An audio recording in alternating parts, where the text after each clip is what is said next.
Thank you so much, Commissioners, and thank you for your leadership for this project and for the investment in transit and transportation in this region. I'm very proud to work for a governor who is so committed to the investment in transit that even in these difficult times in our state budget, he has held the transit budget harmless and has proposed no cuts to transit because he understands in this time of rising gas prices and greater demand for transit that this is no time to cut the transit system. Last week he spent an hour and a half sitting and listening to transit users talk about why transit is important to them. Business leaders were there, students were there, seniors were there, people going to work, commuters from Woodbury and Burnsville, as well as St. Paul and Minneapolis. This regional transit system is so critical to our economic success. And there's been no person at the state legislature who's been a bigger advocate for transit and transportation funding than Representative Alice Hausman.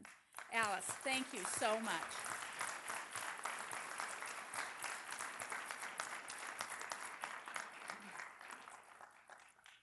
I'm going to begin today, though, with the little thing we're grieving about, and that is graffiti on the avenue at the construction sites and along the way.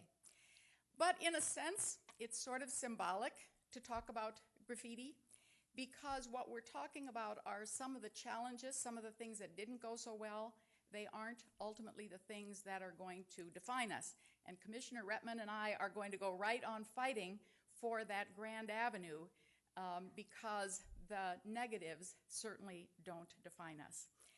It's a grand avenue connecting two cities, and I'd like to point out my colleague from the Senate, Senator Dibble, who's leading the charge in that body.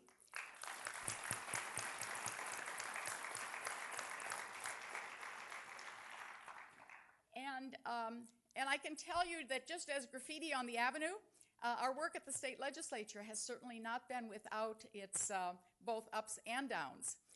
And I was fortunate to have two partners in that, Judge Shetnan over here to the side and Peter Bell in the back, who lived through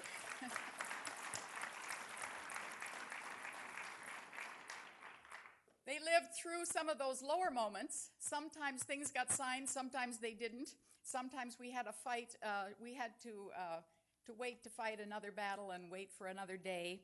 And when that bill finally was signed, Governor Pawlenty turned and handed the pen to me. That was the year that we had to work a little harder to get that deal completed, and he thought that I deserved it. Now, I'm a sort of a fiscal conservative. I spend my money very wisely. So I just took a piece of Scotch tape and taped that pen to the wall. I didn't do anything more elaborate than that because, of course, it's all about wise investments and the bigger projects that we're celebrating today. We had critics to overcome, but I've often said the reason we're here today is those critics have either been defeated or converted. Now this year they're making a little bit of an appearance again, and so I have to emphasize that we are just getting started. If you've ever come into my office, you know I have many maps. Those maps give us a vision for the future of an entire system. And I'm really happy that the business community is front and center today because everyone else has been thanking them. And what I'm going to say to them is the hard work is still ahead. We have a system to build.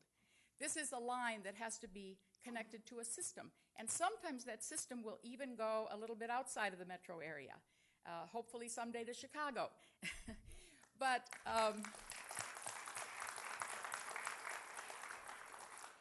great cities need great transportation systems. And I trust the business leaders who are here today will take that word to the gentleman who's just been hired to market our region because, in fact, we have questions that need to be answered now. What infrastructure has to be in place in order for our economy to thrive? We have one little celebration today, but the maps show you we have a system to build. And I do believe that the heavy lifting, unfortunately this year, might have to be yours. We have capital dollars that we still need. We have the Southwest Corridor to get started on. We have some East Metro projects that are just still a dream. We have operating dollars. And we're frequently reminded at the legislature, if we're building these, we have to make certain we know how we're going to operate them. And so those funding questions, I suspect, will require conversation at those higher levels, which with some of those CEOs that you're here in place of today. And we're obviously going to be partners in that, but we do think that that idea of understanding that infrastructure is an essential part of a healthy economy is a sales job you're going to have to do. The rest of the community that is here, you have the hard work still to go. I see the construction manager and the operations managers we're still going to hear from.